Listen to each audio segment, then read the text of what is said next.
Hey everyone, welcome to another episode of the Creative Leadership Podcast. My name is Arno van Oostrom and I'm here with Morgan, and Morgan is my co-host. I want to introduce you, but there's a podcast episode that you guys can learn about me. Exactly. Yeah. Everything about you, really, all your crazy everything and things you probably didn't want to know. Yeah, probably. Well, that's what the show is really about. All the things you actually don't want to know about people. That's what you're going to learn about. That's where things get interesting. That's true. That's true. Yeah, it's kind of true. It's sort of where you go like, oh, right. Yeah, I didn't think they're about that. actually a human. Yeah. Well, to be honest, that's what I like about podcasts. Not just listening to podcasts, but also, so they're actually human. Like, yeah, exactly. But also creating a podcast allows you to ask questions that otherwise you would never ask. Right. So that's a great point. Yes. Yeah, yes. It's awesome. You're like, I can just go and ask people things that otherwise I would not ask. And you can go, you can go a little deeper. It's not a 6 minute or a 2 minute or a few seconds kind of, I think everything needs to go, so, this is a cliche. Oh my God, I'm really going to say this. Yes. Everything's so fast these days, we have to slow down. We have to slow down. But yeah, I think there's a truth to that. Anyway, on the show, so Morgan, on the show, we have Satu Miettinen, who has been a pivotal person in my career, if you want to call it a career. And well, you listened to the interview. I did. So yes. What was your takeaway? What were the things that your highlights? Yeah. So this was the first time I had heard about Satu. So I, didn't have any idea of what I was kind of starting to listen to. But it was a really beautiful conversation. And one of the things that she really mentioned was about the importance of local communities and just being really where you are, and whether that's getting to know better the people that surround you, or giving back to your community, or just being in tune with the local environment in terms of weather or atmosphere, nature. And I think that was one of the things that really stood out to me, because there's this an awareness that can come from that, and then you can start to influence that and also be influenced yourself by that. Yeah, I feel it's almost, there's a tension there about, obviously there's the tension of, in the conversation, and the way she kind of lives. It's not just her job, it's the way she lives her life, really, is that it's so small sometimes and also so global. So it's this ability to be very local and very, very global at the same time. But there's it's almost too small. I don't know why. I felt like, really, you're a little village, your community, but at the same time, it's like, no, but that's what life is about. It is all that close, but it's almost like it takes courage to be that small, to not think in huge, big, multi-billion-dollar startup kind of ventures and things, and great, all that stuff. She goes like, no, this is actually what is meaningful, and you're like, yeah, you're right. But yeah, I don't know. There was something there. And they always say, like, life is about the little things. And I think that when you're able, and of course, another cliche, like being able to zoom in and zoom out. But I think there's a lot of beauty and power in that, when you're able to embrace that locality of wherever you are. So, and that was something that stood out to me from this conversation. Yeah, me too. Yeah. And it made me think about, how do I do that? Because I struggle with that. I struggle with that. I feel that if I'm not connected to a kind of a global thing, and if I don't have ambition, and then it doesn't mean anything. If it's not seen, if it's not heard, if it's not out there, if it's not, which is at the same time, I'm like, no, it's not important. But there's this little, I don't know. I struggle with that. Like, it's a bit like if there's if a tree falls down in the forest and no one is there to hear it, is it actually meaningful? Does it really bother? Do we need to care? Not just hear it, but does it have any value? Who cares about the tree falling in the forest if it's not on Instagram, right? Yeah. Right. So I can understand that feeling. Sure. Right. So we don't know what she's doing locally. So why would that matter? And it does, because it matters to her. and that's all that matters, folks. So, Yeah, and right? I think her ability to notice the little things and to appreciate and care about the little things Yeah. also then influences how she is interacting with the big things. Yeah. Um, Yeah. so, Yeah. And obviously for her, she connects all that to service design. I mean, she's a mhm. professor of service design. She's the dean of the University of Lapland, which is such a great thing to kind of, in my mind, like, yeah, there's a university in Lapland. Like, I don't know why. I just see like snow and, and empty landscapes. But no, it's actually, it's amazing country, by the way, Finland. And they're so innovative. And I mean, she wrote the first book on service design, Mhm. which you asked me to write a chapter in. So this Yeah, designing services and innovative methods. Yeah. exactly, which is not a most sexy title. It's not the most sexy title. But it's exactly, I think it's Yeah, exactly what you would want, right? How can you exactly. design service with innovative methods? No, exactly, exactly. Yeah, exactly. It is, and she, yeah, no, I really think she has been a very important person, not just for me, but for the whole of service design, and in Europe also design thinking. And she was one of those people who kind of made things possible for the design thinking community. Not the only one, but one of those, those sort of core people in that Yeah. community. Um, okay. Anything else stood out? Yeah, there was a moment where she talked about giving and receiving in terms of gifts and how Yeah. that, sometimes people give gifts and they're like, oh, and the person receiving is like, oh, I just received a gift. Now it's my obligation to give this gift back. And how we kind of have this mindset around gifts, right? And then she mentioned this phrase that you just have to trust that things will balance in the end. Right. And I thought that was a really beautiful way of thinking about it as well. Yeah, the trust, Mhm. like it will balance in the end, and yeah, which is I think that's a hard thing to trust is a hard thing to have. We want to be everywhere all at once, yeah. thinking about all the big things. And Maybe it's also because she's very she lives in small communities. mhm. She feels comfortable in small communities, and I remember a good friend of mine. I visited one time in Canada, Rossland. That's for people in Canada. That's near Trail in the BC. But it's such a small community in the mountains, and but they would have like harsh winters, like a lot of snow, and you could get snowed in basically. And Okay. if you get snowed in, your neighbors will help you clear the snow. They don't need to. You don't need to ask them. So I stayed a few days there, and I noticed how everybody knew each other, and he told me things like that, right? When you get snowed in, you help each other, or if someone is ill and they have a dog, you walk their dog, and stuff like that. So it's also that you're going to need each other, or maybe probably going to need each other in the wintertime or when something happens. So you kind of, that's a given. You're not like, oh, really? I have to help this person, or you should have to ask people. They'll notice you.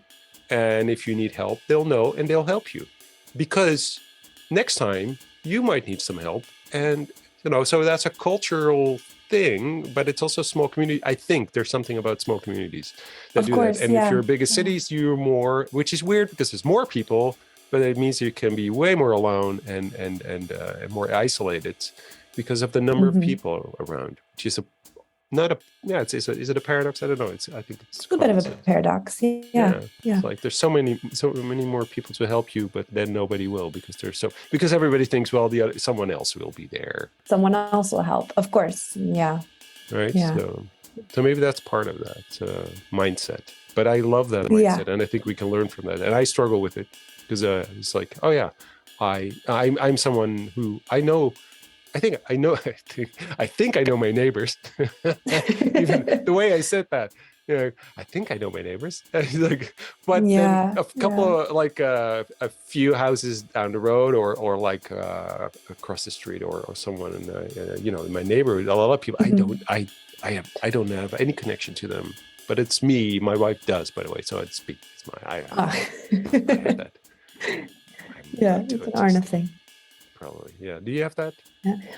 I know some of my neighbors, but it's actually really interesting because my friend is really good at connecting and really values the importance of community. So I know way more of my friends' neighbors than I know of my own neighbors. And Right. my friends' neighbors know me.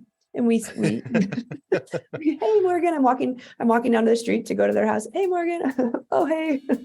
And so I was like, oh, that's and it's so I enjoy going over there, going to that neighborhood because I know that I'm going to be run into these friendly faces. Yeah. And it is a good reminder that it makes when you can create this local environment that cares and notices and connects with each other, Yeah. it Yeah. makes a big Exactly. difference.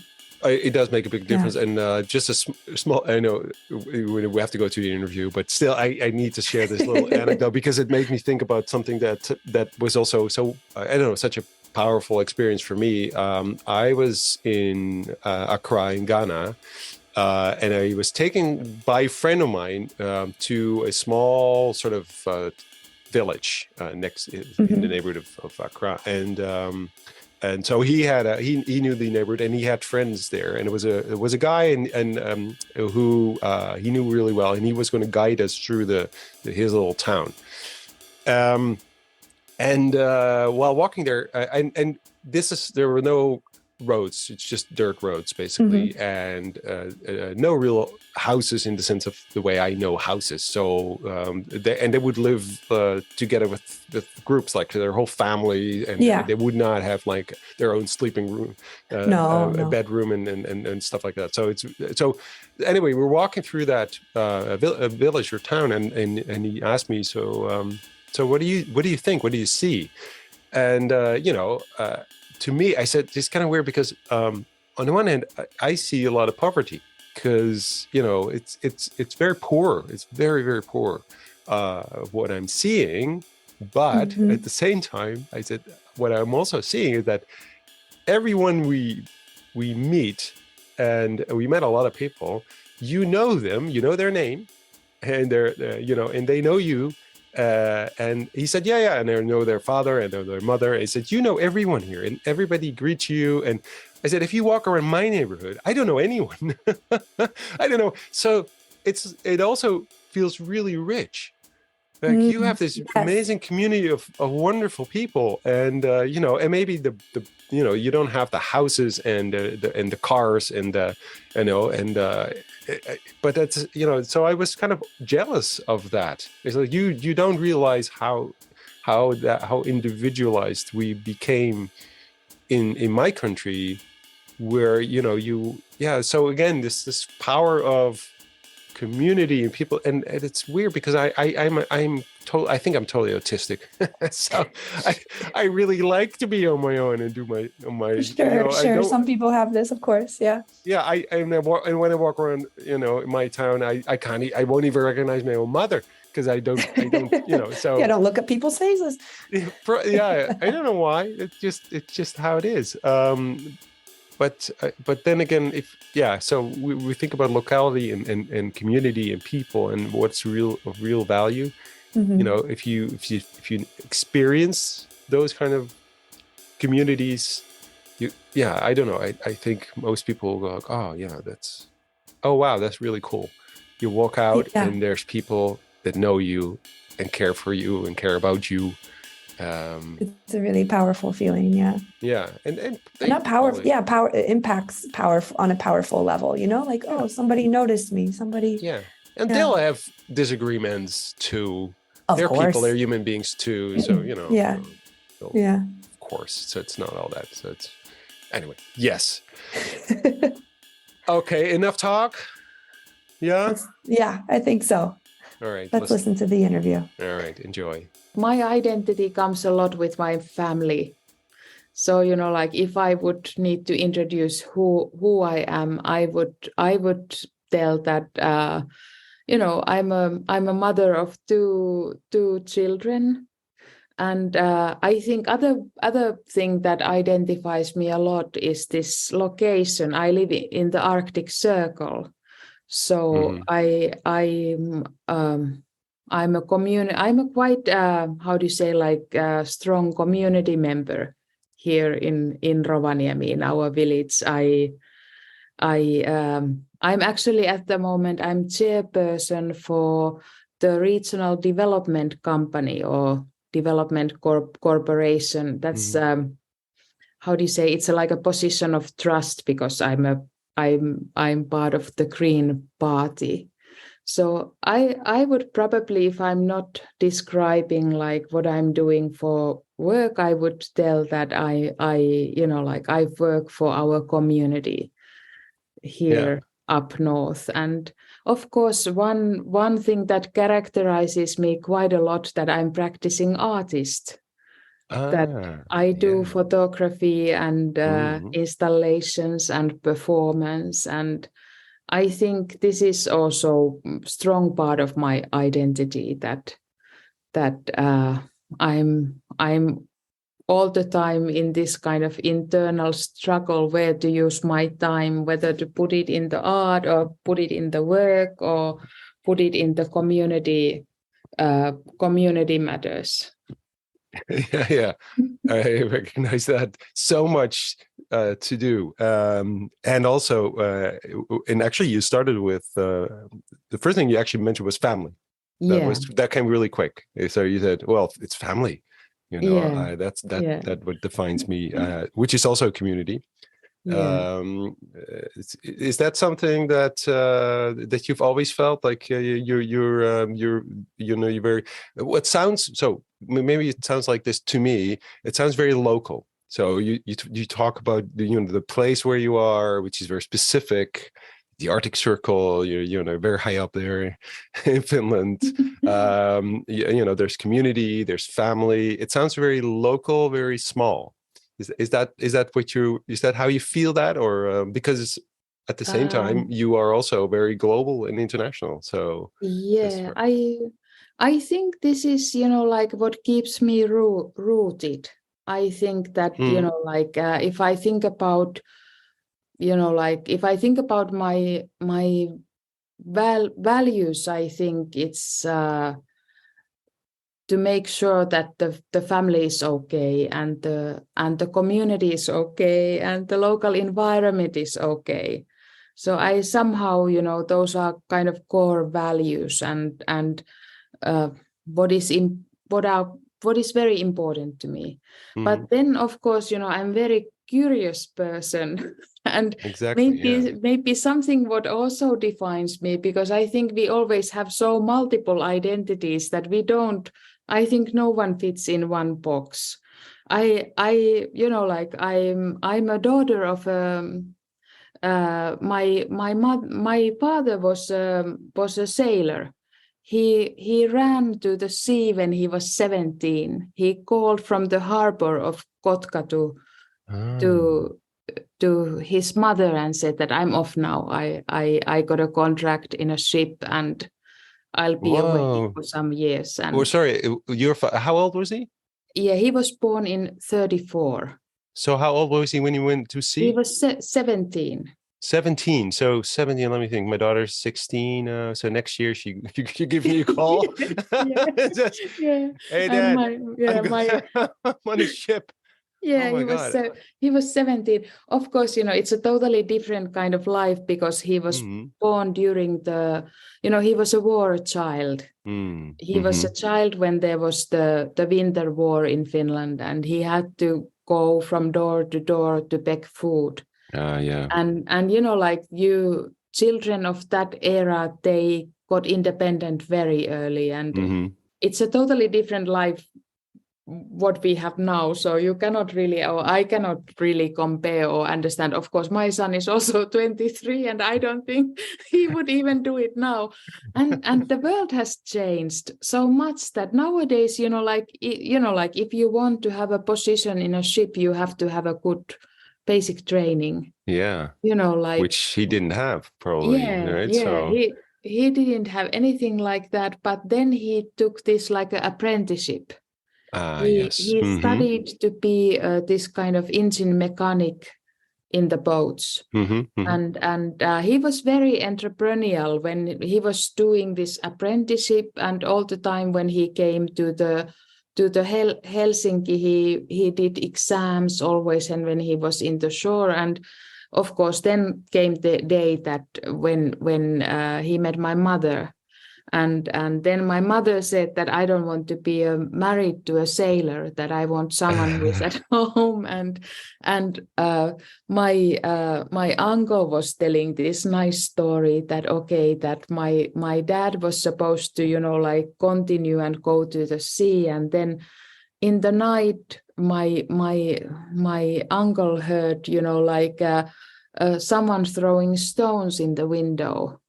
And there was my dad that, I didn't go. Such a romantic So story. he said, I stayed for you. Yeah, That's yeah. beautiful. He stayed and they got married, but then it was in his blood to go around the world. So he took a position as a he went into marketing things and into sales, and he was selling this kind of hardcore machinery and refrigerating systems. So all the time when I was growing up, he was traveling, but he wasn't on a ship. So your mother couldn't complain. Yeah. Said, I'm not sailing. You're still leaving all the time. Yeah. So well, but that's a beautiful story. And what about your mother? Where did your mother come from, and how did they meet actually? Yeah, my mom was one child of many coming from a farm life, and their life was around farming. And I suppose for my mother it was more comfortable, this how do you say, home and taking care of home. My mother was actually like a housewife. She stayed at home and took care of us kids, and I don't think that kind of thing even exists anymore. That but I suppose for children it's a luxury that you can have that kind of childhood that you have someone taking care of you, and you can focus being a child and so on. So they had how do you say, they were different characters. My mom took care of the house, and my dad did his travels, and somewhere there they had a common ground where to meet. But it was interesting to grow up in that family. And I remember when I did my first travels, I did my practical training in South America. And I went there, and then when I told my parents this grand plan that I want to go there and be 7 months I was in this small town called Pucallpa in the behind of it was dry, a jungle town in Amazon jungle, and they had this kind of painting school called Uskoajar, which was philanthropical school to learn how to paint the plants and animals in Amazonas. And my dad was very why are you going there? That there's nothing for you to see. I've been there already. There's nothing I checked it. for you to see. Yes, I saw everything, so you can stay home. So but I think it was his fault. It's his DNA. It was. I think it's in DNA that So, but go back a little bit, because you said first where were you born? Where did your parents live when you were born? Yeah, I was born. My father's family comes from Lakeside, from Savo area. Okay. And my mom's family comes from Häme, near Tampere. So when I was born actually in Helsinki, where my parents were working during the time. But my family changed location. We moved a lot Right. when I was a kid. Okay. Yeah. So if someone asks this, that where where I come from, I Mm-hmm. would usually say that I come from Eastern Finland, because there I have the strongest family home. That is Yeah. how I identify with this. How do you say, people from this kind of lakeside Right. Okay. region? Yeah. But you've moved around a lot as a kid, Yeah, and so when did you kind of start it? Because you went to South America, but where did that start? That the interests in art and design and creativity, and where was it something as a kid you already had that in you? Yeah. I had it as a kid. I think I was, I was, when I was a kid, I was actually, very interested in drama and acting Oh, and right. things Yeah. like that. Mm-hmm. Mm-hmm. And then I was also, I was interested basically many kinds of performative arts.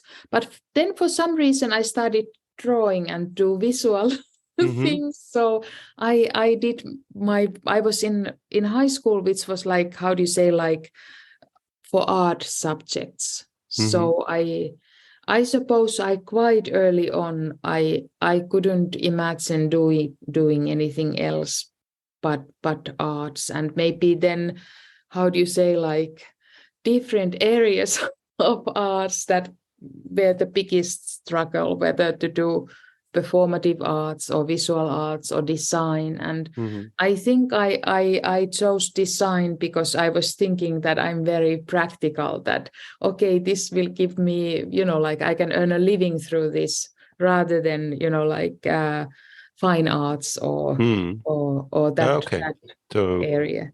so that was a very conscious decision on sort of like I can make a living out of design, which is interesting, because I think there's been a lot of times where you would not think of design if you want to make a living. Right. So, but what about your parents? Because is that, or is there in your family anything like that creativity or arts, or you was that a surprise for the family, or is like, oh, you're just like, Yeah, I think it was surprise for the family, yeah. definitely. Because They were like, I think there's like more of people in marketing things and in sales and that kind of thing. So it was definitely surprise for them. And I suppose, like they were very suspicious that can you make a living out of that. So that's why probably I decided that, okay, you chose definitely you can. you chose the most practical part of the creative kind of space. Is like, okay, then design, because fine arts, that's such a risky thing, and being performative arts. Yeah. Okay. Sometimes I've been thinking that I probably should have just, like followed my instinct with fine arts and maybe just focus on that. But then I think I have found this, how do you say, like travels with design super interesting. Exactly. Yeah. Because So, it did lead you to, well, yeah. first of all, you went to South America. Yeah. That was your first trip. And one of and many, obviously. But so then you were there. What was it for you? For a young lady from Finland, all of a sudden being in the it's like the opposite of, in my mind at least, the jungle, the tropical jungle, and Finland. So how did you experience that? I think, it was also, of course, this whole town was a small town there. So I think there was a strong feeling of community and quite a lot of trust.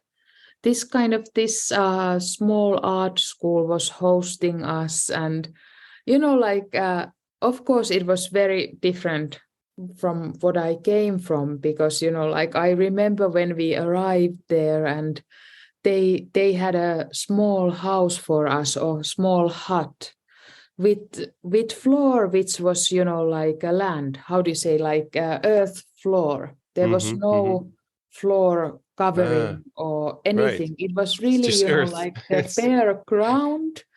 And then we Cool. had some mattresses and whatever. And I remember that we were traveling with my colleague Minna. We were, like boosting each other, that okay, we can manage this. And like I think during some next weeks we found like a real house. It was too extreme for us, and like then because it's a tropic, it rains every day. We were thinking that we are there on a dry season, like, but because it's a rainforest, it rains every day, but when it rains, it just rains more. And of course, it's really, like a mud on these huts when it starts raining and so on. So it was really too extreme. Then we took a notch up to have a, like a small house where you have, there wasn't toilet was outdoors, but that's fine. That's how we have it in many summer cottages and so on. So that was something that we could, but the first option was a little bit too extreme, and then we took it to something that we can, like manage, like we were there 7 months, and then you just get used to that. And I think it was, like this kind of, I think what I have gained so much is the understanding of different cultural contexts.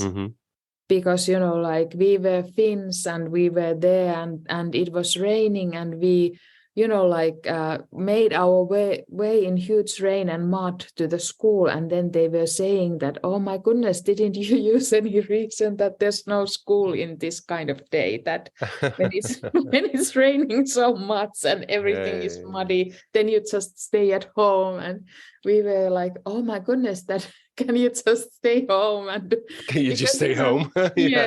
Oh, that's very interesting, because I can imagine because if you have an experience like that, and it reminds me, and I think I actually shared that on this podcast a couple of times, but this reminds me so much of this. There's a line of a poem, and it's written underneath the bridge in Amsterdam, and it's from a lady from the 1600s, and but there's just one line, and the poem goes like this: returning is not the same as staying. And what it's actually talking about is that if you and the way I imagine it is that you suppose you have a twin sister, and she stays in Finland,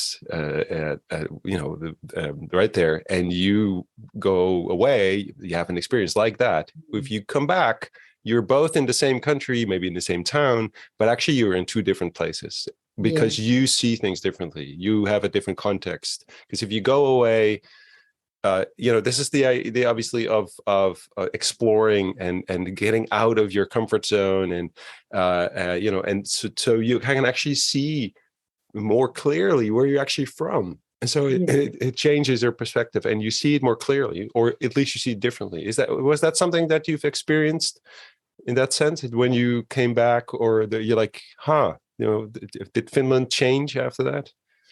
Yeah, I think probably yes, and I think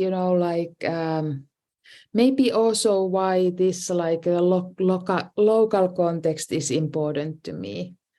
To like, I don't know, we are like in Finland we say that we are we are like in a bird's nest.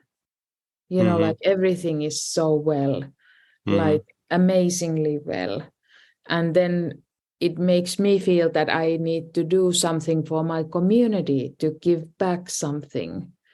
And I think, like this, this, I think in US people say a lot, and also in Africa, that, you know, like you need to give back. When you receive something, you need to give back. Mm-hmm. So I'm feeling that, you know, like more I give back, the more I get. And you know, like to be somewhere else, you understand that how hugely you have. Like, Yeah, exactly. Yeah. So I have a very good colleague, Chinese lady Gao Bo, and you know, she's always saying that you were born under lucky stars, that it's you know, like how do you say, like maybe a little bit of Chinese mythology, but I kind of like this idea because I feel that, you know, like wherever I have went, I've been safe and always receiving so much. Yeah.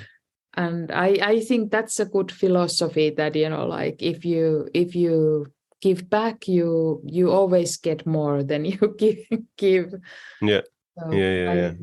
that's some Totally kind agree. of nice principle. Yeah. No, I think it's really important, actually. In a way, although it's probably there's probably not a direct connection, but in my mind, that's actually, if you think about your father and your family being in marketing, to me, actually, if you want to, nowadays, you know, it's about giving of real value, and then you receive something back, which is, you know, it's not. So if you want to position yourself somewhere, or as a person, as a company, as an organization, don't think about taking, think about giving. Yeah. Right. Yeah. Think about giving. What can you give? And having the trust that because you give, you will receive more back, because it's and it's a psychological principle, Yeah. right? Yeah. That people they owe you something. And if you're not, but it has to be genuine. So it hasn't been, so it's not a trick. Yeah. But I think that's a principle that goes for everything in life. And I totally agree. I think it's because you think that way, you will also, people will connect to you in a different way, and you will connect to different people, and people will be, you know, we will respond differently to you because you give value, and then people want to give you value back, which makes sense. And if they don't, you know, that's okay. It wouldn't have been a good relationship anyway. So it's a very simple principle, but hard to do because it takes trust and faith, Yeah. right? So, and letting go of like, I give and I don't ask anything back.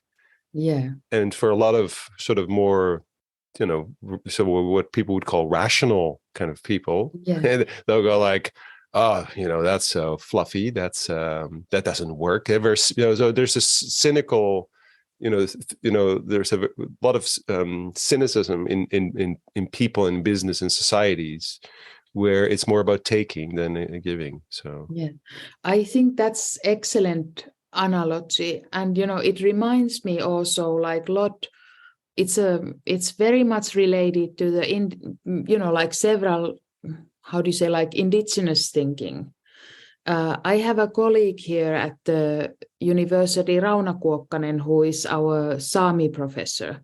And she has written a book about this, you know, like which is about the logic of the gift, like comparing a little bit like how us, how do you say, like Western people or mainstream people think about giving gift and what it means in indigenous context. And that's a beautiful book, and how she explains it, that, you know, like in this kind of, how do you say, like a Western thinking, we many times cannot allow this logic of a gift. When we give a gift, or if we receive a gift, we feel in debt. Someone gives us something, so we feel that we need to give something there, that we balance it right away, that we are seeking some kind of balance, that if I receive that, then, you know, I need to give back an equivalent amount, more or less. But then in indigenous context, you can receive and you trust that in time it will balance. Right.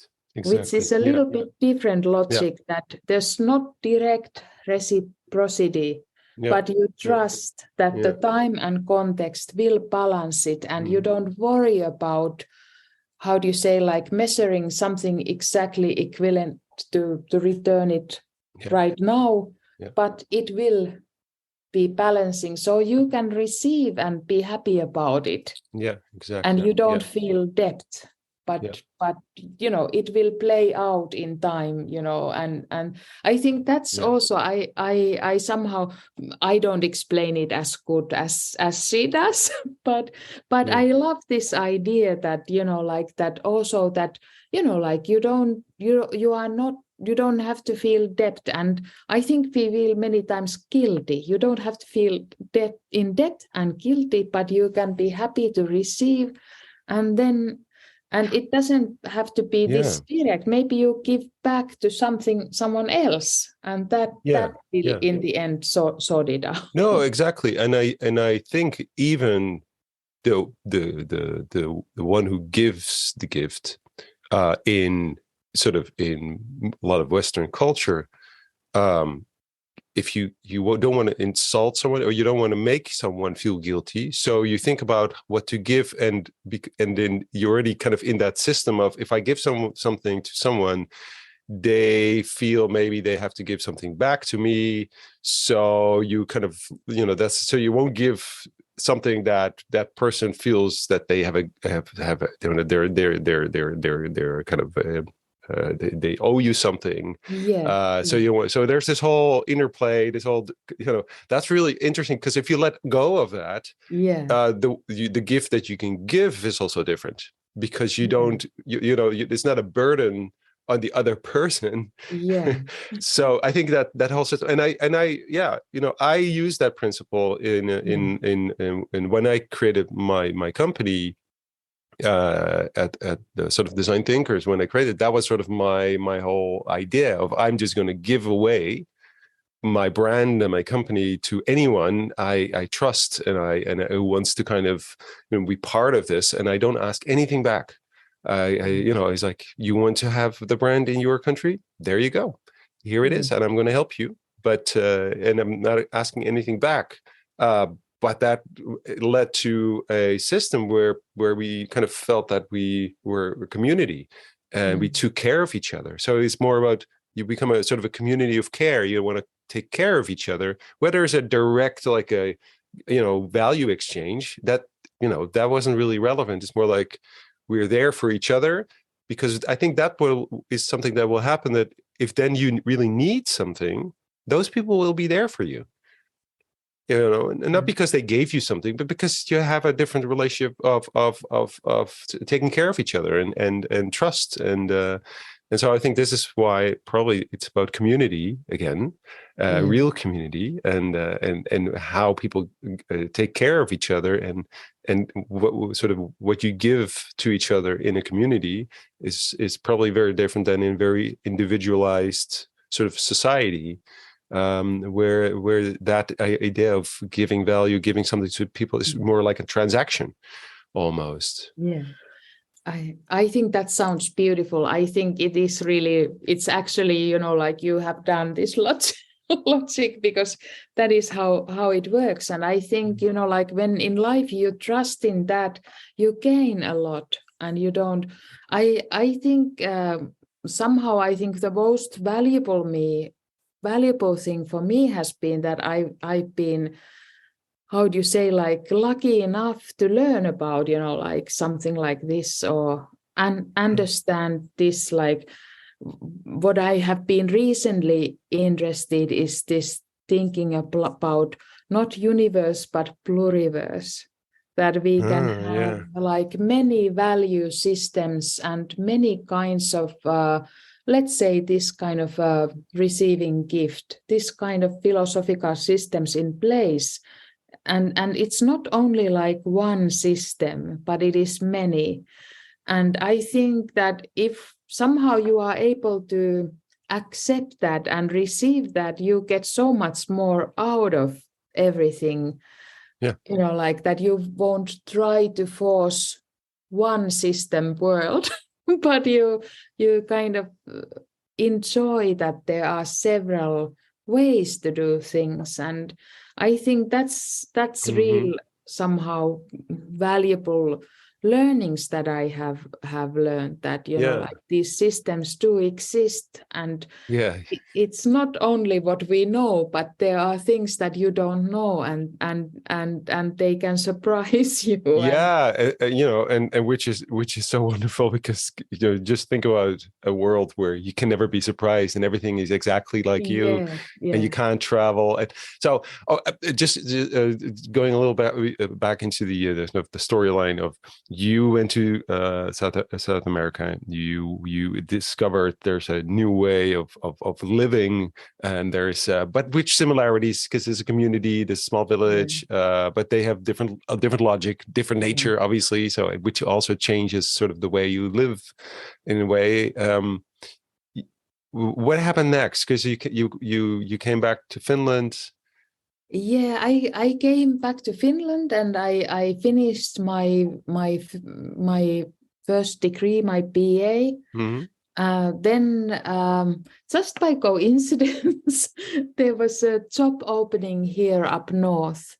It was around textile tourism, that like how you can create services around crafts making and tourism. And it was this, I think it was one of those first European initiatives. There was Isle of Crete and northern Portugal and the Netherlands, Tilburg community, Tilburg city was there. And I applied this job because I was, like at that point I was thinking, this is excellent job. You get to travel, and there's the crafts making, because my first profession is textile designer. So I was thinking that there's all the plus in this this job, and I applied, and I was selected for the job. And then my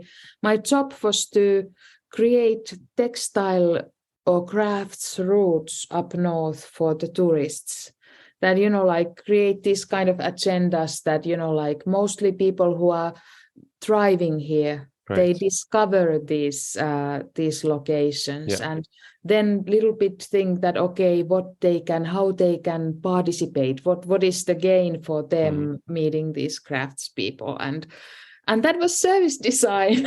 But of course I didn't know then that it was service design, but this is what I started doing. And then later I discovered that there's a thing called service design, and it's very close to this content. And I did that for a while, and then I studied some more.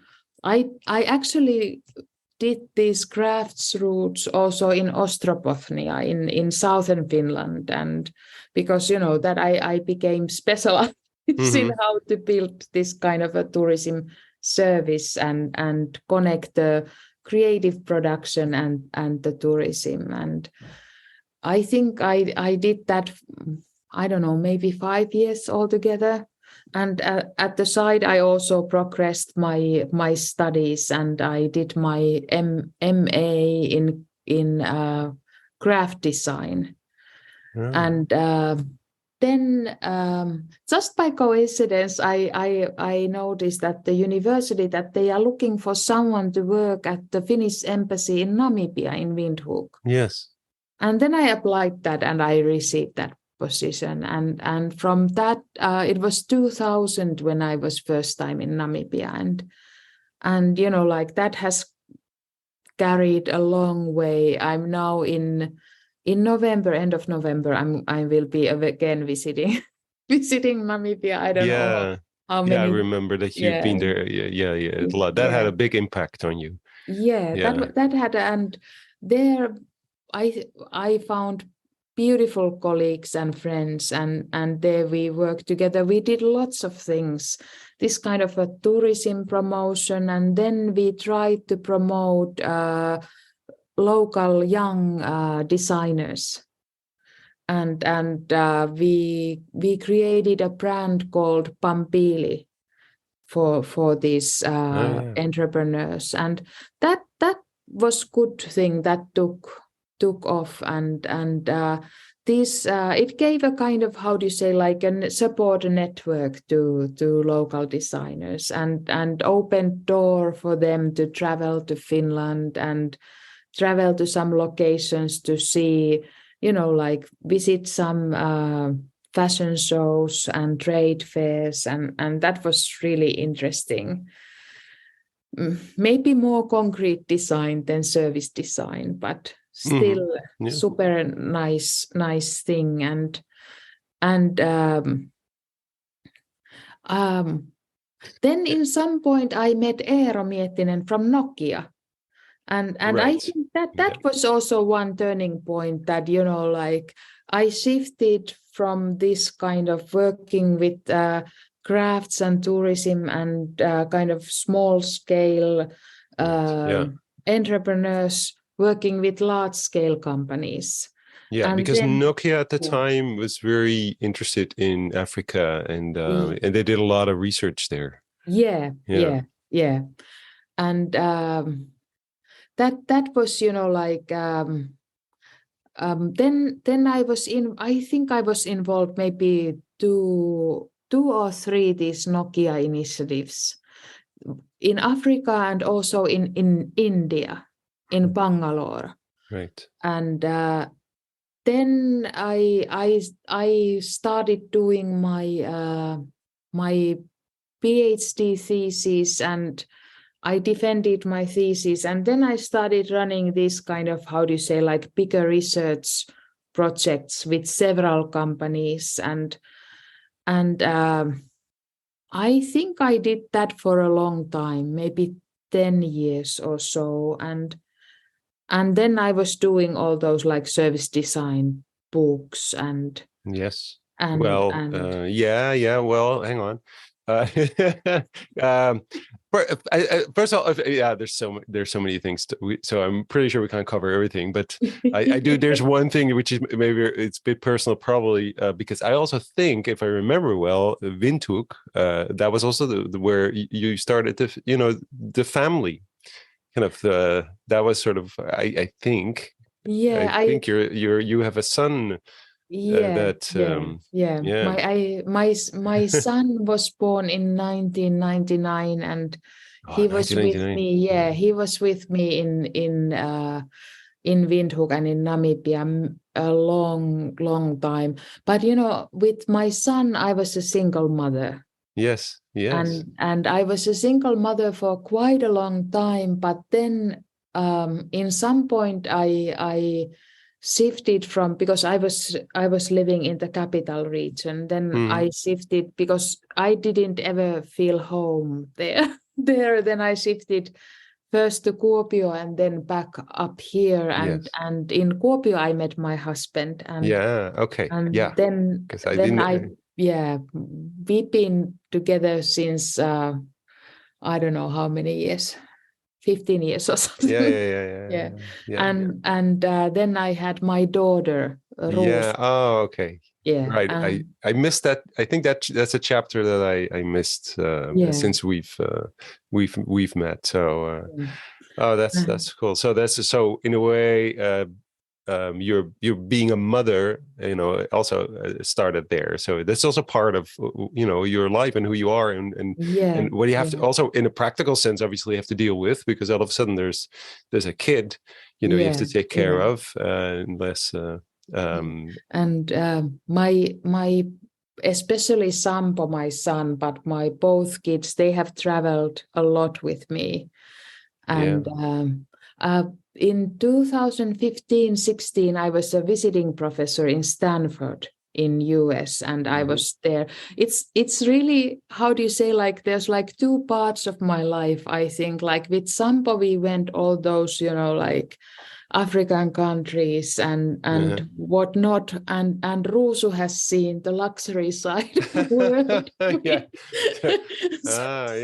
Like they have totally different idea of like traveling also, that like Ruusu is definitely having more kind of upscale of things. And Yeah. when I travel or I start making travel plans, Sampo doesn't trust me at all. He's always checking out that what kind of accommodation is that? And very suspicious that, okay, is she taking us somewhere, like, because, like with Sampo, of course, I was, like a student or working with Yes. minimum wage or having Exactly. like very short contracts. When we were traveling, like I was always looking for the cheap options and, Yeah. like how to save money and so on. So, like we didn't, we never, like stayed in some fancy hotels or something, but some, like bed and breakfast or something, something like that. Yeah. And That's cool. yeah. Yeah, well, so so many things have changed, but so I remember. So I also wanted to kind of I wanted to stop at Kuopio a little bit because that's where we met, right? Because to me it was a very interesting moment. Also, because that was my first. Actually, it is the only city I've ever been in Finland still. So, which is sad in a way. Is like that's Kuopio. I've been there. You brought me to Kuopio, and but also the book, the first book. In my understanding of that was, at least for me, the first book that covered service design. Yeah. With service design so case studies and theory. That was the first time. I think was that the first book on service design? I think it was the first book in service design. Yeah, I have it obviously because there's a there's a this chapter. cover with colorful stripes. Yeah. And, it was the first book. Yeah, it was first book, and I think it was well accepted, and you still can order that through what is it called, ebooks or I don't remember now the company name, but it's available as an electronic version. So yeah, but the significant part of it is that it was a so from a sort of community service design community where I came from, all of a sudden, someone was writing a book about this, and there was a book, and which helped obviously a lot of the agencies as well, saying, hey, it gave it some legitimacy, and it gave it some authority, there's a book and there's someone who wrote about this, and that really helped. But also for me personally, when I sort of the first time I went to Kuopio to do a lecture, I think for students, which was very nice. But also, this is where to me, I can link many things that happened later to that those meetings you organized, because there was another meeting as well. Because I met, for instance, Mark Stickdorn when I gave a lecture on service design. Mark Stickdorn was in the audience, being very skeptical about service design because he came from tourism. He said, "We're doing that. What is this nonsense service design?" But he was there from his school in Innsbruck to kind of discover what is this they're talking about, and we became friends.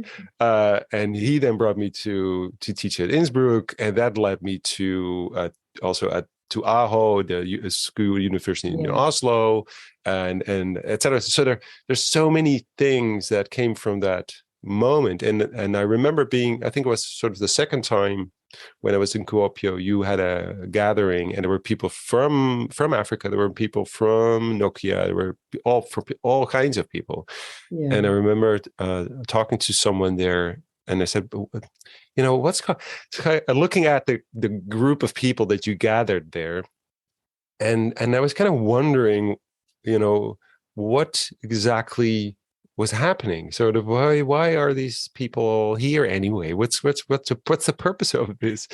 And he said, Finnish people, you have to, you just see how they're listening to everything, and they're having these conversations. They don't say much, but they're listening.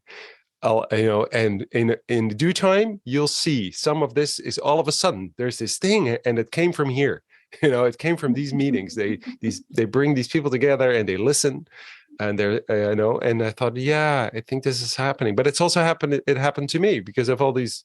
I can't even begin to kind of mention all the people that I met there and then that were important to me. So I you have been one of those people, one of the main people that kind of sparked also my career. So because it all of a sudden there was like, there's a book and there's a thing and there's these connections that you make. So if you think about those, what was sort of, now I'm going to ask you, so what exactly, what was what were you planning to do? What was the setup there? What was the, when you were in Kuopio and bring all these people together? How did that start? What was that in your mind? Yeah, I think those gatherings were really wonderful. If I go back there, I think that was like, I remember there was Rieta from South Africa, from Cape Town also, and her students from CPUT, and I think there was like a gathering where several projects came together, because like other thing was this, we were funded a lot by the Finnish Fund of Technology and Innovation that nowadays is Business Finland. And I would say that the main thing was to learn, learn from each other's. I think it was mostly about learning, and I think this is exactly this, somehow the idea that, if you throw something in the wind, you will get something back. No, exactly. That you have to kind of, I think for me, I've been able to stand this kind of ambiguity. You don't have to know for exactly what is. I suppose we have had some kind of exact story for people funding us, that what is the purpose of this, and what is the agenda, and even some deliverables described or whatever. Yeah. I don't even remember anymore what those have been, but I'm thinking that the learning was the most, at least now I feel that learning was for me the main thing, that it was so interesting to hear everybody's stories and see how they understood service design. And then I somehow think that for me, it has always been quite important that you don't look it only from this kind of, how do you say, like white, Western, middle-aged perspective.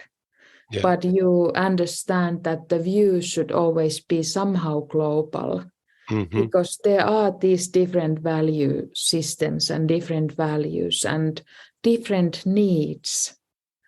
Because I think this is the main, somehow, what maybe even irritates me sometimes, that it's so easy to go into this mode that everyone has the same need than I have, which is somehow, I think, like what is the challenge of service design, that you should somehow figure out these ways that you don't only jump into somebody's shoes, but you try to feel the world through their emotions and through their values. And somehow I think that if you think the recent years, like what took place in US after, was it when the COVID started, and like this kind of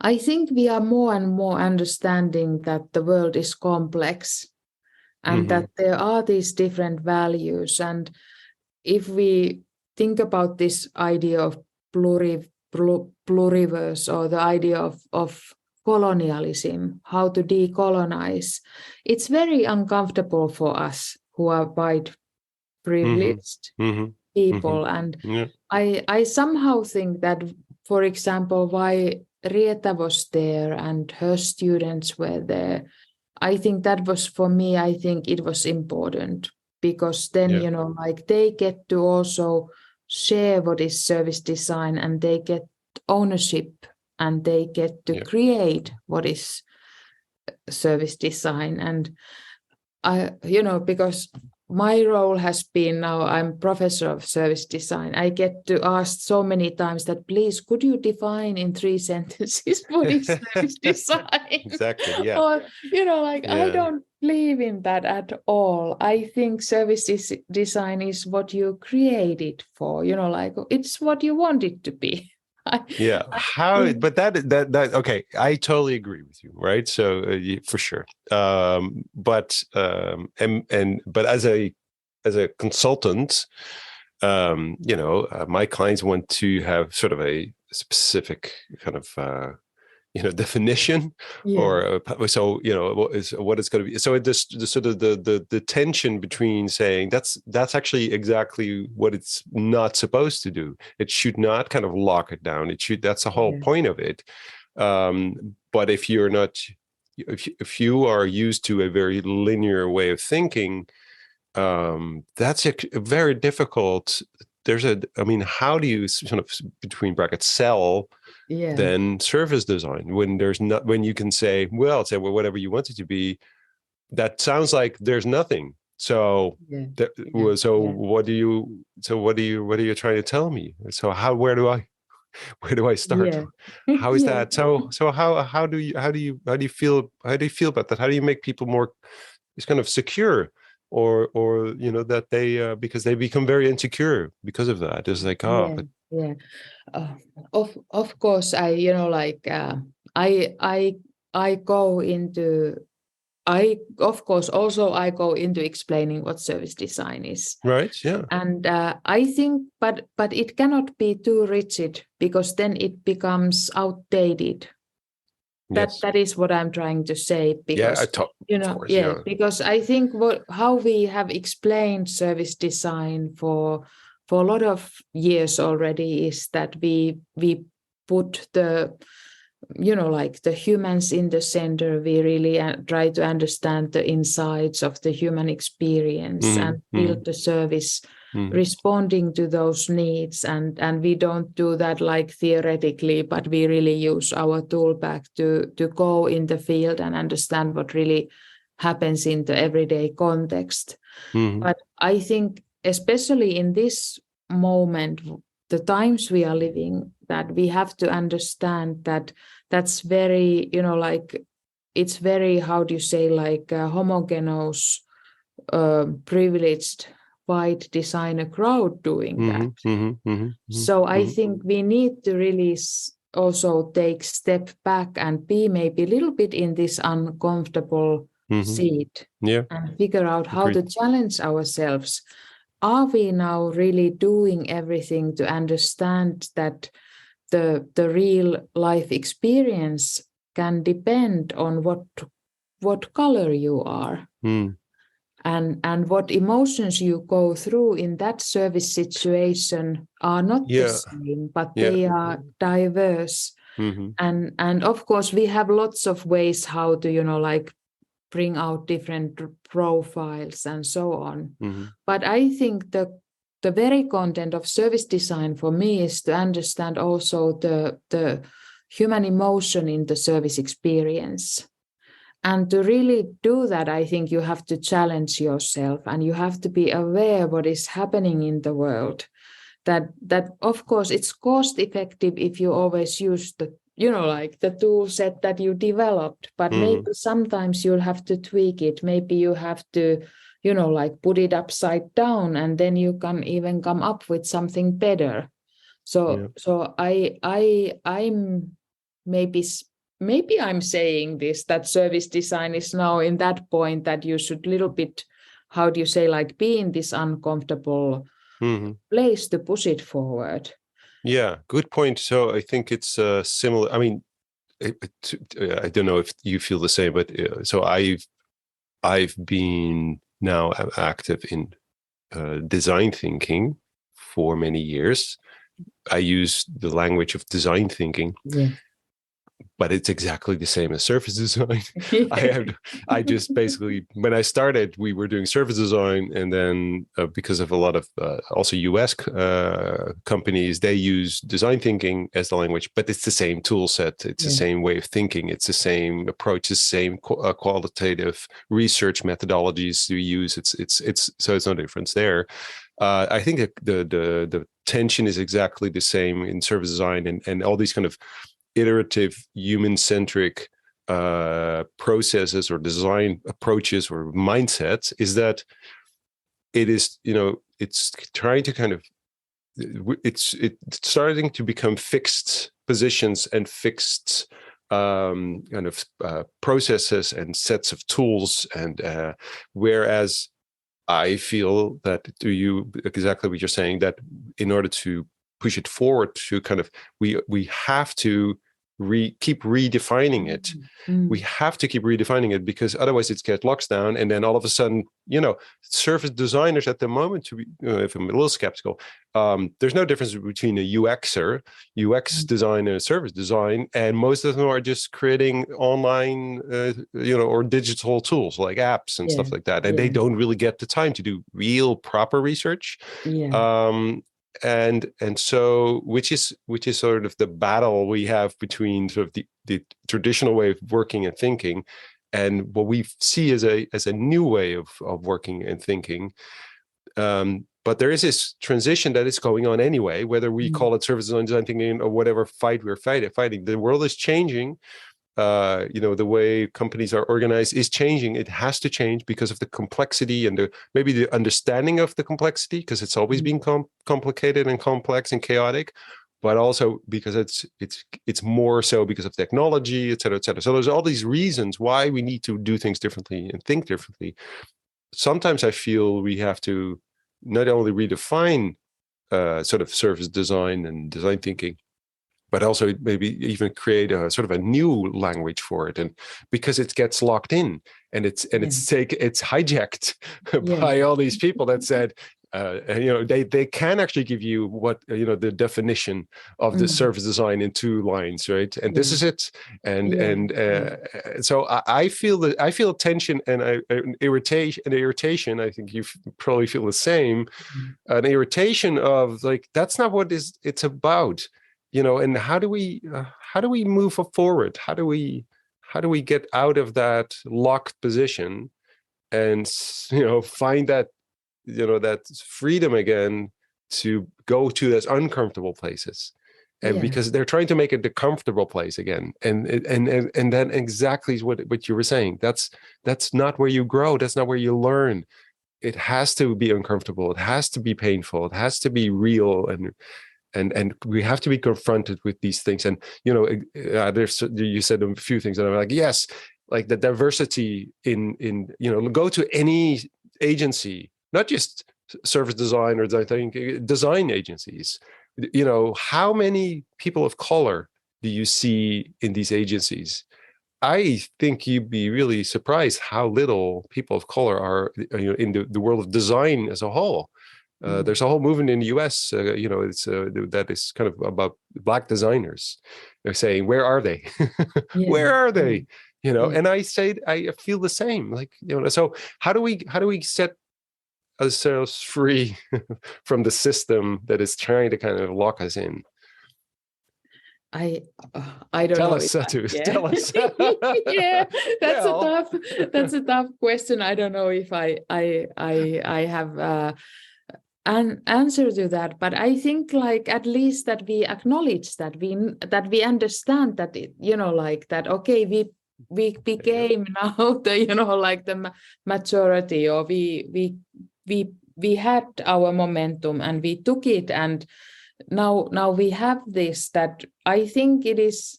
I would think that many designers are really curious in their minds that, okay, you want to push it forward and you want to see that, okay, how to do something new. I at least I have found this, that I always have this struggle that where to put my time, if I do arts or if I do design, but then I have realized that they will feed each other's. because when you are in this artistic context, it's sometimes easier to discuss challenging and uncomfortable things. Exactly. And it sometimes may be enough that you show the phenomena in the artistic context, but the challenge with design is that you need to come with solutions. Yeah. And that is the tricky part. So interesting. But also maybe nice part that it has to lead somewhere, because that's somehow, I think, written in design, that there is some kind of desire for solving problems, coming out with solutions. And of course, in the end of the day, you have to sell something. Sure. Yeah, of course. Yeah. But I'm somehow thinking that the world is really changing. I've been maybe this is a long answer, but I've been collecting like longitudinal data in US with design in intensive companies. My first data set is from 2013, then 2016, and then this spring I was a couple of weeks in San Francisco, Palo Alto, San Jose, meeting companies and collecting interview data. And I think, there, one of the things which was very interesting was that, that it's not anymore about big D, like big design thinking, but it's about small Ds. How you do everyday incremental innovation, and how designers need to have real design skills. And you need to have a skill to do your actual infographic, or you need to do some coding, or you need to do graphic design, or you need to create a demo or prototype, that you need these small Ds. Because, now, because this design thinking or service design became so strong, everybody designs. Everyone knows how to do this 5-step process, or double diamond process, or, however you call it, that become generic skill.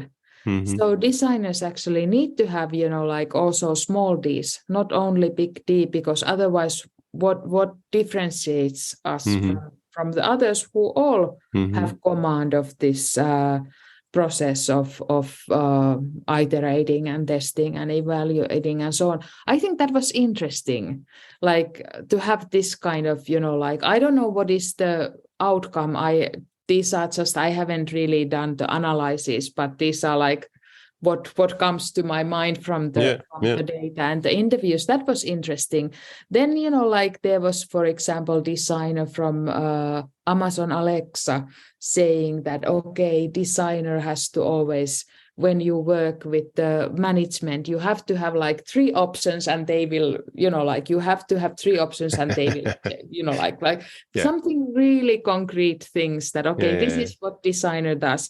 Then first time ever I got this, in one of the interviews, it came up, this idea of the diversity and kind of white privilege in designers that hasn't ever emerged before. And I think the events in US had impact on there, that it is challenged who designs and how to also diversify that. And I think that was excellent. But it was first time ever that it came up in these interviews, that someone even took it up. And I think that was super positive and important moment for me, that it is there.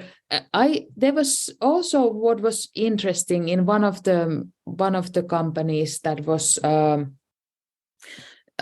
they had created a support structure for design teams. That, companies tend to have design teams, but there's very little synergy because they work in their own cases. And in one of the companies, they had built a kind of coordination and support there. And then I found it excellent also that in some places they had apprenticeship system, that, you know, like All right. Yeah. appreciating that there are Mhm. different age groups also, Mhm. that, you know, like because I think that also what I feel privileged because I get to work with students, you know, like there's all the time different age groups in my Yeah. workplace. And that was also, I think, excellent that there is this kind of system, how to really build on that and benefit on that, that there can be senior, junior, supported relationship. Yeah.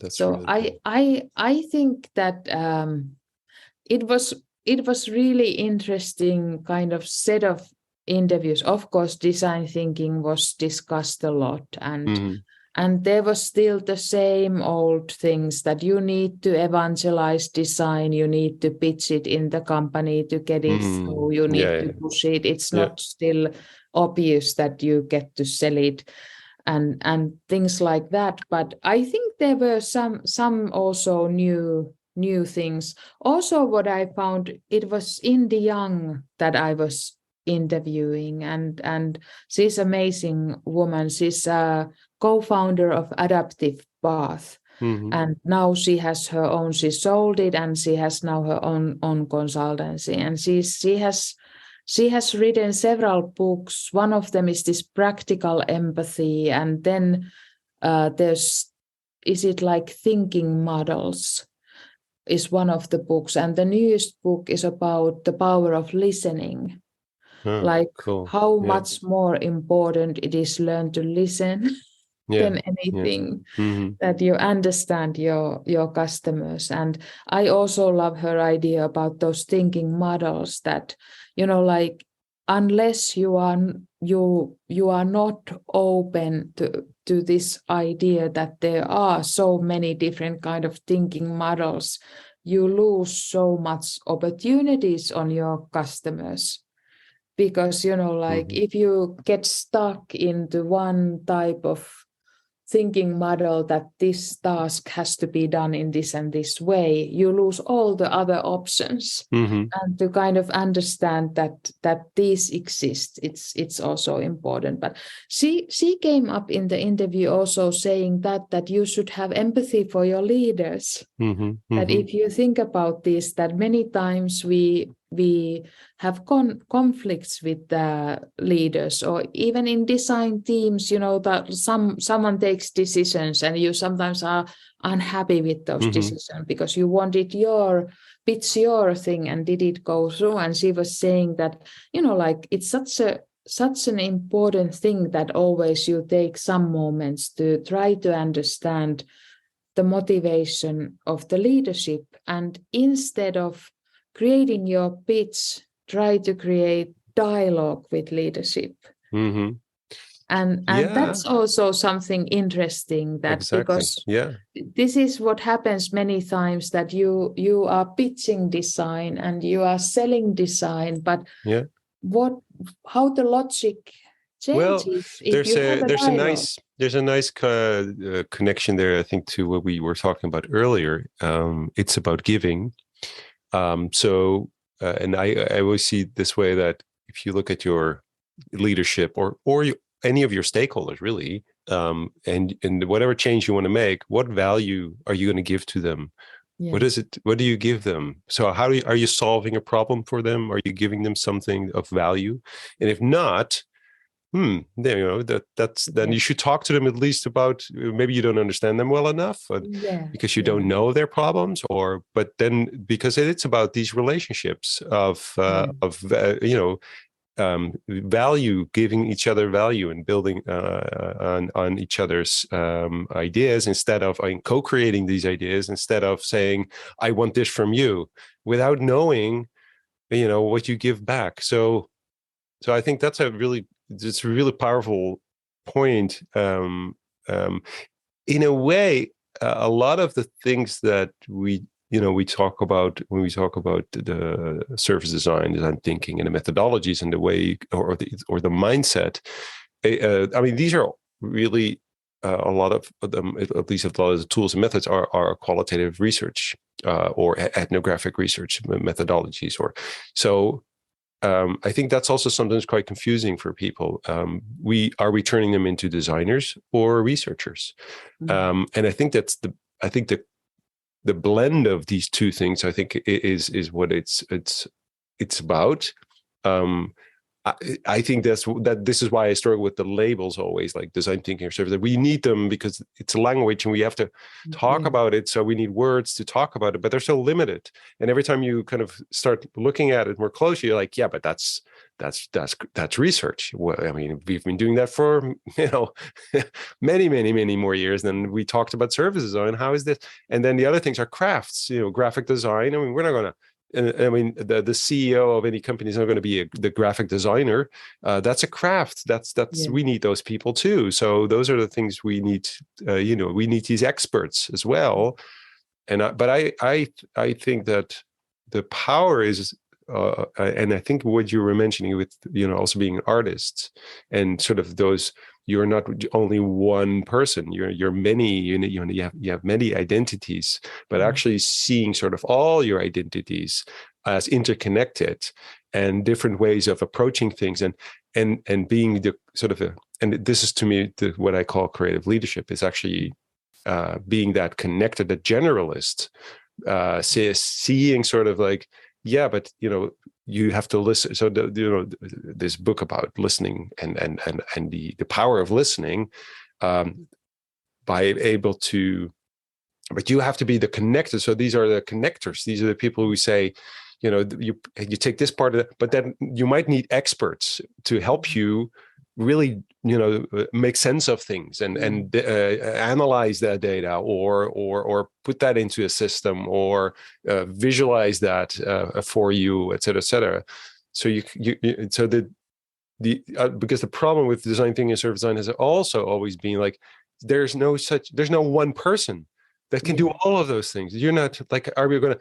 I've seen that in job descriptions, like when people try to hire service designers, and then the things that they ask these people to do is like, you're like some kind of superhuman being, and maybe there's one or two on the planet that can be both a researcher and a designer and a business consultant and et cetera. And a change and change maker and understanding change management and stakeholder, etc. No school is teaching all of that, especially at the time, because no school was teaching. I mean, there was a few people being taught service design at school, but so I think we need generalists. I think we need people who will be open and curious and in a way, you're almost like the embodiment of that. It's funny. You're both your father and your mother. You're a traveler. You're the curious person. You go out and you have this curiosity and you want to see the world. And at the same time, you're also very local and you have your family and you have the community and you you take care of the smaller things in life that are actually the meaningful things in life, and at the same time you're out there. And I think creative leadership is about both being able to do that, to zoom in and zoom out, so to see the whole and see the detail, being able to share that with people and to stretch sort of the boundaries of what people think is possible in the way you live your life and by example and the options that you give to people. And I think so in a way everything you're saying is sort of as a person, at least to me, that's I think that is what I call a creative leader, because it's who you are. And it's not a trick. It's not a right. It's just the way you think and the way you live your life. And does that resonate with you? Is there? Yeah, I think you put it out there in beautiful words. I think I think I totally agree with what you are saying. That I somehow think that like you need to show a lot of experience and share things and enjoy things. I think like what kind of feeds me. And I think every one of us, that you enjoy, like you enjoy what you do and you enjoy the world. And I think for me, what always have rewarded me the most when you create this kind of space of trust, that you hear these stories from other people, and that is the reward, that when you realize that, okay, now I'm hearing something that is important to that person, and it creates a unique relationship, and that's always what you take with you. And I think how you just described this creative leadership, for me, it was like from today, it made my day. I think it's beautifully said. Well, thank you so much. So, what about the future? What do you think? Because now you're in Lapland, you're the professor of service design. What do you see? What do you see happening? Yeah, I'm now professor of service design, and I'm also dean of the faculty. So I'm leading the faculty. I've been now dean for 5 years. But I see new challenges. I don't think that I will have the same position forever and ever, but my term as a dean ends next year, and after that I will do something else. You know what? Yeah, probably I will do. I love academia, so I see my future here. But I think I now I've been doing a lot of how do you say, like HR, administration, management. Right. You're a dean. Yeah, So yeah. that's the work.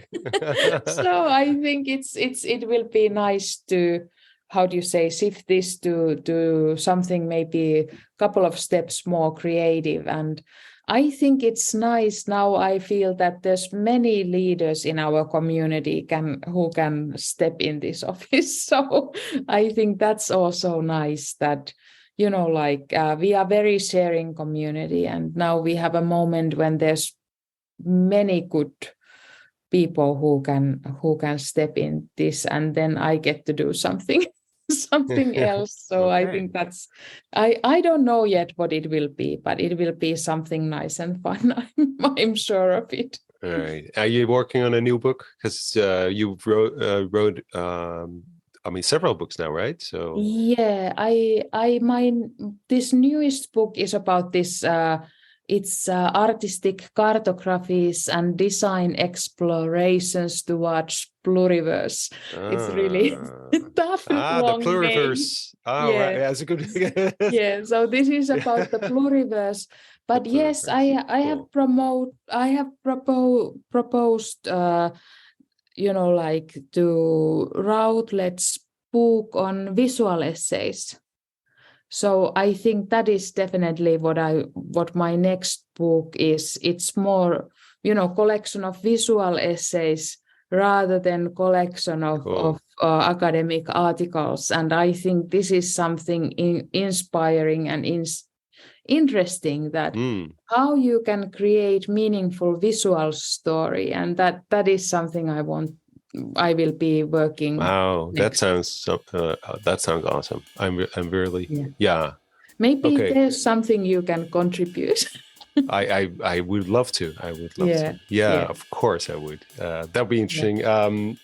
So well, thank you so much for the conversation. I could have talked to you way longer than this, because there's all kinds of stuff that I'd love to have your opinion or your thoughts on. But so far, I would love to welcome you back, maybe in the future, especially if your new position is clear, and because I'm curious of what will be next for you. So thank you very much for the conversation, and I